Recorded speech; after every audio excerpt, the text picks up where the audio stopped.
Good afternoon, Scott. I have a privilege to have very special guest. Brad Scott, I know him for how many years? Long time.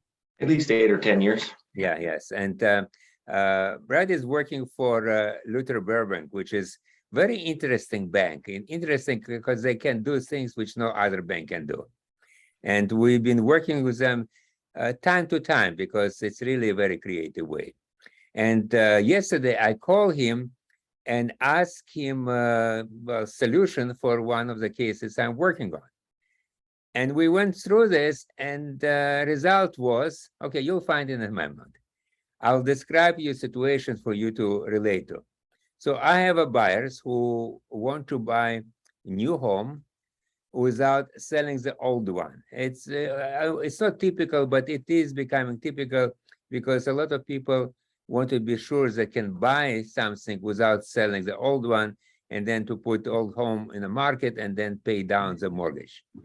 To enable us to do it, there are two ways. Or you, if they have huge income, you can add two liabilities from the new purchase and the old one, and then this has to be enough, or this has to be divided by the income, which not to be enough, but it's usually not feasible. Therefore, we go to Luther Burbank, who offers different loan, and it's called departing residence, correct? We have two. We have departing residence and cross collateral program. All right. So which one we're going to talk today? I think we're going to talk about the cross collateral. That's zero. Basically, it's possible to do zero money down. Okay, perfect. I think my listeners will love it. Tell us what you need to tell me. So first, all programs and rates and things are subject to change. And the cross collateral loan is one loan on two properties. If you're going to cross it with your departing residence, it is possible, and it requires good equity in a home, and you do have to qualify. So for example, let's say that you owned a home worth $1 million, and you wanted to buy another home worth $1 million, and you owed $500,000 on that other property. Brett, why won't we use specific numbers which we have for this case? Can we? Yeah, sure. Okay. So in this case, they own home which estimate the value 1.8 million on the Zillow, and the current balance in the mortgage is 900,000, and they're buying new home for 2.5 million. So now the question is, how can they accomplish it? Well, in this case, they would have to bring in a little bit of money because they owe 900,000. Okay, they have money. We have to pay off that current lien. So to close the loan, we need the purchase price plus the current lien. So now it's 2.5 plus 940. Right. So it's going to be 3340, right? 3.4, right? Yeah, 3.4. And they're eligible for 75% of the two values combined. Mm-hmm. Okay, which is I have to look on my notes, but so let's say a certain amount of money. It's 2.2. I think 2.235. I think it was close to, I think it was, 2.6. They had to bring in like 400,000. Yes. Okay. Which they have. They just happen to have about 460,000. Okay. So in this case, because numbers they need to bring down payment, it's not zero down. It could have been zero down, but then how it will make zero down? So zero down, let's just make the math easy.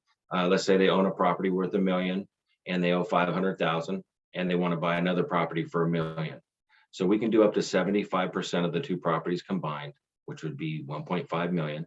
Okay. We pay off the current lien, and that would be exactly zero money down. I see. Now it's whatever is minus 500,000, which they owe.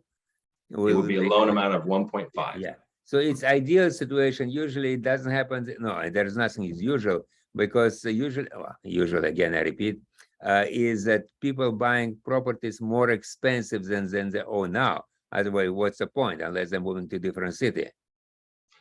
Yeah. So I mean, let's say that they wanted to buy a $2 million property and they owned $1 million property free and clear. Okay, let's use this example. All right. So then we could do a $2 million loan on both properties. And that would be, 67 LTV. Uh-huh. Mhm. Which is not a problem. You No, can, that's, yeah, because we can go to 75. yeah, One you of, can do 75.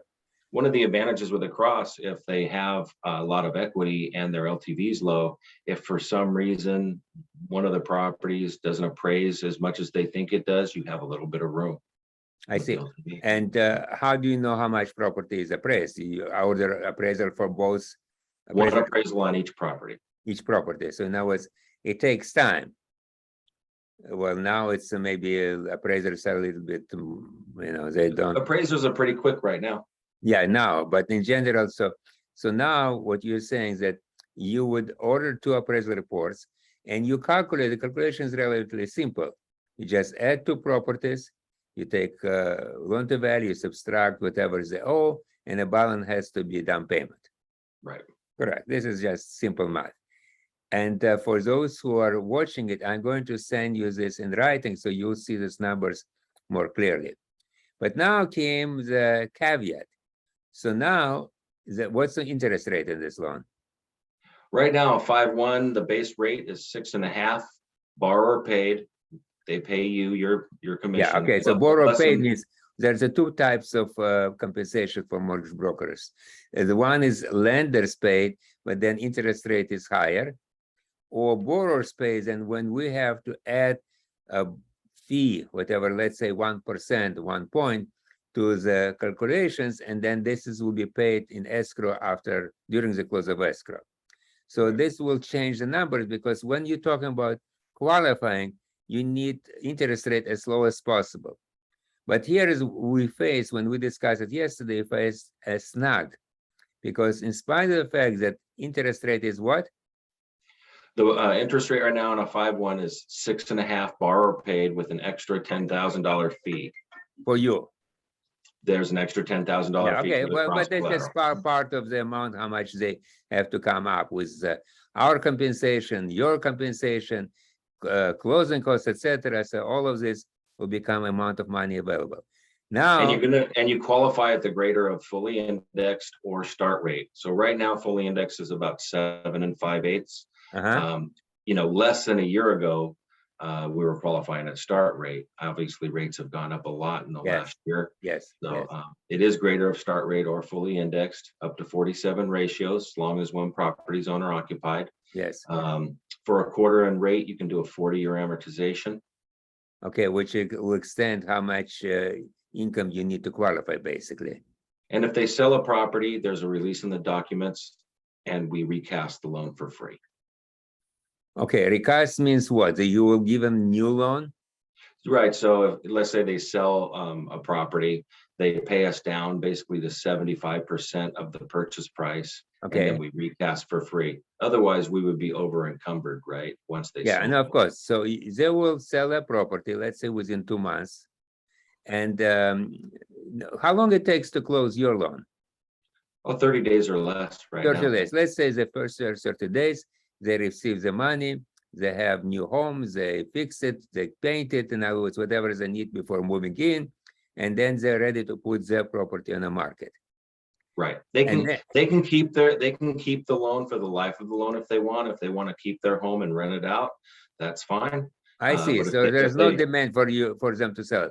No. But if let's say they want to have lower monthly payments, then they sell and we recast for free. And then they will use money, whatever net from the sale, they will put it down, and then instead of $2 million loan, let's say it will become $1.5 million. Correct. Correct. So you still will keep the loan as a new loan for $1.5 million. Right. Based on the same interest rate which was original. Yep.